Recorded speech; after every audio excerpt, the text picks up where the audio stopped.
Hello friends, welcome to learn services. This is Ram Soni. आज हम discuss करेंगे एक बहुत ही इंपॉर्टेंट टॉपिक के बारे में।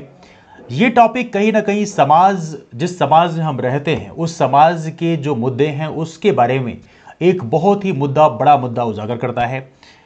मामला है छत्तीसगढ़ के सीएम है भूपेश बघेल। उनके जो पिता हैं नंद कुमार बघेल, उन्होंने एक समाज के प्रति कुछ टिप्पणी की है और उस टिप्पणी करने के लिए उन्हें जेल में भेज दिया गया। ये कितना जेन्युइन है इसके बारे में बात करेंगे और कौन कौन से कॉन्स्टिट्यूशनल प्रोविजन इसमें आते हैं इसके बारे में भी डिस्कस करेंगे। तो यहां पे कई सारे पेपर ने दिखाया भी है। Chhattisgarh CM Bhupesh Baghel's father in judicial custody over remarks against Brahmins. अब यहां पर इनकी एज है, काफी ज्यादा एजड है। 86 ईयर्स ओल्ड फादर हैं इनके। छत्तीसगढ़ चीफ मिनिस्टर के जो पिताजी हैं, इनके ऊपर प्रॉपर तरीके से एफआईआर फाइल की गई है और इनको इस समय जेल में डाल दिया गया है। नाउ यदि हम बात करें, मामला है क्या, मामला यह है कि रायपुर कोर्ट ने इनको 15 दिन की जुडिशियल कस्टडी में भेजा है। इन्होंने कुछ ऐसे रिमार्क किए थे ब्राह्मण कम्युनिटी के खिलाफ में जो डेरोगेटरी पाए गए हैं रायपुर कोर्ट के द्वारा, और उसके चलते इन्हें जुडिशियल कस्टडी में भेज दिया गया है। यदि इनकी एज की बात करें, एज इतना इंपॉर्टेंट मैटर नहीं है, लेकिन सबसे महत्वपूर्ण है ये केस फाइल किया गया है सर्व ब्राह्मण समाज के द्वारा। सर्व ब्राह्मण समाज है, इनके द्वारा केस फाइल किया गया है। यदि मैं आपको इनके बारे में थोड़ी बता दूं, नंद कुमार बघेल जी के बारे में बता दूं। नंद कुमार बघेल जो हैं बेसिकली ये ओबीसी कम्युनिटीज के लिए जो उनके जो अधिकार हैं उनके लिए काफ़ी बात करते हैं, काफ़ी प्रखर रहते हैं। हालांकि देखा जाए तो इनके बहुत सारे जो रिमार्क्स हैं वो काफ़ी इंटरेस्टिंग रहे हैं, उसके बारे में बात करेंगे। इनकी किताब भी है जो बैन कर दी गई थी कांग्रेस सरकार के द्वारा, उसके बारे में बात करेंगे। लेकिन सबसे महत्वपूर्ण मामला यह है कि जो कंप्लेन है वो फाइल की गई थी इनके खिलाफ में। इन्होंने बोला क्या था? इन्होंने बोला था ब्राह्मण्स एज फॉरेनर्स, ब्राह्मण जो है विदेशी हैं। तो इन्होंने कौन सा बेसिस बनाया होगा? इन्होंने बनाया होगा जो वैदिक काल है, वैदिक काल की जब शुरुआत हुई उसमें जब भारत में आर्यों का आगमन हुआ तो उन्होंने उस बेसिस को बना के बोला होगा कि ब्राह्मण जो है वो एज ए फॉरेनर्स हैं। बिकॉज आप पढ़े होंगे अपने इतिहास की किताबों में, यदि आप प्राचीन भारत पढ़ेंगे तो वहां पे आप पाएंगे कि आर्यों का आगमन जो है मध्य एशिया से हुआ है, समथिंग लाइक दैट। तो उसी को बेसिस बना के उन्होंने बोला होगा कि ब्राह्मण जो है एज ए फॉरेनर्स हैं, और कहा कि उनका एक बाइकॉट होना चाहिए। देखिए, बाइकॉट वर्ड काफी डेंजरस वर्ड है। यदि किसी का बाइकॉट करने की बात आप करते हो तो ये बहुत ही डेंजरस वर्ड है। इन्होंने ये तक बोला कि उनको विलेज में एंटर देने की परमिशन भी नहीं दी जानी चाहिए। देखिए, बाइकॉट वर्ड यदि आप जानना चाहते हैं इतिहास के पन्नों में तो आप डॉक्टर अंबेडकर से पूछ सकते हैं। डॉक्टर अंबेडकर इतना ज्यादा एजुकेशन लेने के बाद जब भारत में आए और उन्हें बेसिकली उनके चपरासी ने उनको पानी देने से मना कर दिया, बिकॉज सोशल बाइकॉट को उन्हें शिकार होना पड़ा था। और एक समुदाय हमारे देश का ऐसा है जिसे बोलते हैं अनुसूचित जाति समुदाय, जिन्हें अस्पृश्यता का शिकार होते हुए, छुआछूत का शिकार होते हुए सैकड़ों साल तक सोशल बाइकॉट का शिकार होना पड़ा है। अभी भी उसकी झलक हमें देखने के लिए मिल जाती है। कई सारे गांव यदि आप विजिट करेंगे तो वहां पर अनुसूचित जाति वर्ग के जो लोग हैं उनको बेसिकली गांव के बाहर एक अलग उनका मोहल्ला होता है, तो इसे बोलते हैं सोशल बाइकॉट।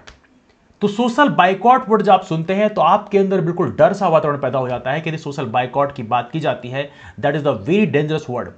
और यदि सोशल बाइकॉट की बात फिर से स्टार्ट की जाए किसी एक पर्टिकुलर वर्ग के खिलाफ में, हालांकि ये वर्ग जो है इसका कभी सोशल बाइकॉट वैसे आई डाउट कि हुआ होगा। हालांकि हमारे समाज में बहुत सारे सोशल रिफॉर्मर रहे हैं, चाहे वो रामास्वामी पेरियार रहे हों, ज्योतिराव फूले हों, या डॉक्टर अंबेडकर खुद भी रहे हों। बहुत सारे सोशल रिफॉर्मर रहे हैं जिन्होंने ब्राह्मणिकल सिस्टम के खिलाफ काफ़ी आवाज़ उठाई है। ब्राह्मणिकल सिस्टम का मतलब यह है कि जहां पर ऊंच नीच, देखिए ब्राह्मणिकल सिस्टम और ब्राह्मण रिलीजन, ब्राह्मण वर्ग दोनों अलग चीज़ें हैं।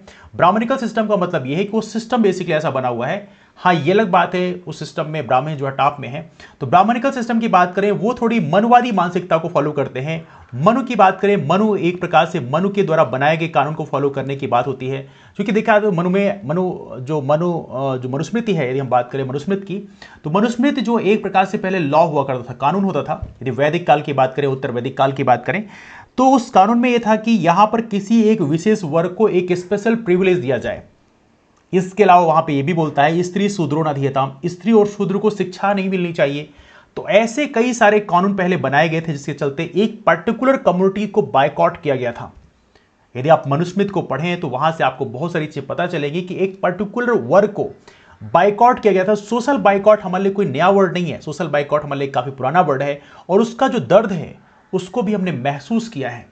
तो कहीं ना कहीं जब बायकॉट वर्ड इस्तेमाल किया जाता है तो इससे पूरा का पूरा समाज फ्यूरियस हो जाता है कि क्या बायकॉट होगा तो क्या ऐसी खतरनाक आपदा आ सकती है। तो आप समझ सकते हैं बाइकॉट कितना डेंजरस वर्ड है। हालांकि इसके बाद सीएम के जो फादर हैं उनको इंडियन पिनल कोड के सेक्शन 153 ए के अंतर्गत 153 ए सेक्शन जो बोलता है वो बोलता है promoting enmity between different groups and doing acts prejudicial to maintenance of harmony. मतलब एक प्रकार से कह सकते हैं कि एनिमिटी क्रिएट करने की बात करते हैं कि डिफरेंट ग्रुप्स जो हैं, और साथ में 501 बी की बात करें इंटेंट टू कॉज फियर और अलार्म, मतलब लोगों के लिए डर का वातावरण पैदा करना। चूंकि बाइकआउट की जब बात करते हो ये अपने आप में एक डर का वातावरण पैदा करता है। तो बेसिकली देखा जाए तो ये बहुत ही बड़ा कंसर्न है। हालांकि देखा जाए तो हमारे यहाँ बहुत सारे लोगों को ये पता ही नहीं है कि ये ऐसा बोलना जो है कानून अपराध है। बिकॉज बहुत सारे लोग जो हैं, चलिए ठीक है ये तो अलग बात है, ये तो एक धर्म के अंदर की बात है, लेकिन कई लोग दूसरे धर्मों के लिए, जैसे मुस्लिम धर्म की बात करें या क्रिश्चियन धर्म की बात करें, तो कई लोग बाइकआउट करने की बात करते रहते हैं, लेकिन उन्हें नहीं पता है कि ये बहुत बड़ा पनिशेबल ऑफेंस है।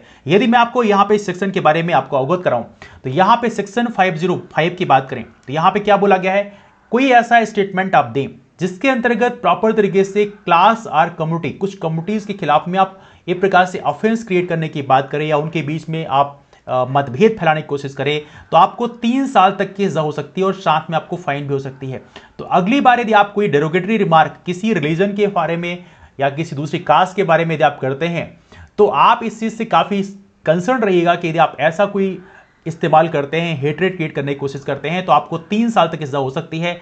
ये अलग बात है कि यहां पर इनको क्या होता है ये तो वक्त बताएगा, लेकिन आप भी इस चीज से कंसर्न रहेगा एक जिम्मेदार नागरिक के रूप में। किसी रिलीजन के बारे में या किसी कास्ट के बारे में ऐसे डेरोगेटरी रिमार्क करने के पहले आप 2 बार जरूर सोचिएगा।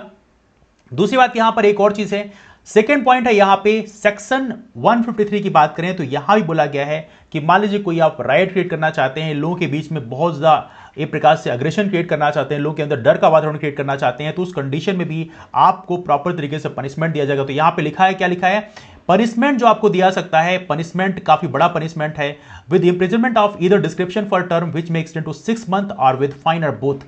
या तो 6 महीने तक का आपको इंप्रिजनमेंट दिया सकता है, साथ में फाइन भी दिया सकता है। तो कहीं ना कहीं यदि फर्दर फ्यूचर में आप भी यदि ऐसी कोई ऐसे रिमार्क करने की कोशिश करते हैं किसी पर्टिकुलर वर्ग के बारे में, किसी पर्टिकुलर रिलीजन के बारे में या किसी पर्टिकुलर कम्युनिटी के बारे में, तो आप इस चीज के बारे में बहुत सोच समझ के बोलेगा, क्योंकि आपको भी जेल हो सकती है। तो ये टॉपिक का जो मेरा मेन मुद्दा था वो था सोशल अवेयरनेस, जिसके अंतर्गत लोगों को ये बताया जा सके कि यहां पर कॉन्स्टिट्यूशनल प्रोविजन क्या है। आपके ओपिनियन क्या है आप भी नीचे कमेंट करके बता सकते हैं। डिस्कशन को बीच वाइंड अप करते हैं, लेकिन सबसे महत्वपूर्ण ये है कि हमारी जो क्लासेस हैं शाम को 4 बजे की मेंस की आंसर राइटिंग क्लास आप उसे ज्वाइन कर सकते हैं। ये क्लास काफी इंपॉर्टेंट होती है, यहां पर आप मेंस की आंसर राइटिंग कर सकते हैं। इसके अलावा हमारे चैनल को सब्सक्राइब कर सकते हैं, बिकॉज यहां पर बहुत सारा जो कंटेंट है इस समय, स्पेशली यदि हम बात करें करंट अफेयर का, बहुत सारा कंटेंट आपके लिए अपलोड किया जा रहा है जो आपके सिविल सर्विस प्रिपरेशन के लिए, या इन केस आप सिविल सर्विस तैयारी नहीं भी करते हैं तो जनरल अवेयरनेस के लिए भी आपके लिए काफी इंपॉर्टेंट होगा।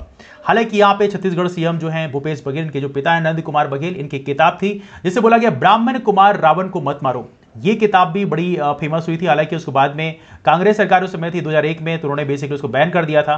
बेसिकली ब्राह्मण कुमार रावण को मत मारो में बोला गया था कि जो रावण के जो पुतले जलाए जाते हैं वो इन्होंने बोला कि उसके पुतले नहीं जलाए जाने चाहिए, उसके लिए कई सारी इन्होंने लॉजिक दिया था। एनीवे इस टॉपिक के बारे में हम यही वाइंड अप करते हैं, मुलाकात करते हैं आप लोग फिर। हाँ, जो आपके ओपिनियंस है नीचे कमेंट जरूर करें।